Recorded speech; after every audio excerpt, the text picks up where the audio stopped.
ಇದು ಗುರುವಾರ ಬೆಳಿಗ್ಗೆ ನಾನು ಎದ್ದು ಫ್ರೆಶ್ ಅಪ್ ಆಗಿ ಸೀದಾ ಅಡುಗೆ ಮನೆಗೆ ಬಂದುಬಿಡ್ತೀನಿ.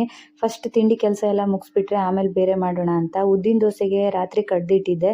ಅದಕ್ಕೋಸ್ಕರ ಒಂದು ಸಾಗು ಮಾಡೋಣ ಅಂತ ಹೇಳ್ಕೊಂಡು ಒಂದು ಕುಕ್ಕರ್ಗೆ ಸ್ವಲ್ಪ ಒಗ್ಗರಣೆ ಹಾಕಿ ಈರುಳ್ಳಿ, ಟೊಮೆಟೊ ಹಾಗೆ ಆಲೂಗಡ್ಡೆನ ಹಾಕಿ ಅರಿಶಿನದ ಪುಡಿ, ಉಪ್ಪು, ನೀರನ್ನು ಹಾಕಿ ಚೆನ್ನಾಗಿ ವಿಷಲ್ ಹೊಡ್ಸ್ಕೊತಾ ಇದ್ದೀನಿ. ಈ ಕಡೆ ಸಾಗುಗೋಸ್ಕರ ಮಸಾಲೆ ಮಾಡ್ತಾ ಇದ್ದೀನಿ. ಅದಕ್ಕೆ ಒಣಮೆಣಸು, 2 ಬೆಳ್ಳುಳ್ಳಿ, ಆಮೇಲೆ ಧನಿಯಾ 1 ಟೇಬಲ್ ಸ್ಪೂನ್ ಇತ್ತದು, ಹಾಗೆ ಸ್ವಲ್ಪ ಮೆಂತ್ಯ, ಉದ್ದಿನಬೇಳೆ, ಕಡಲೆಬೇಳೆ, ಜೀರಿಗೆನ ಹಾಕಿ ಸ್ವಲ್ಪ ಕಾಯಿ ತುರಿನ ಹಾಕಿ ನೀರು ಹಾಕಿ ರುಬ್ಕೊತಾ ಇದ್ದೀನಿ.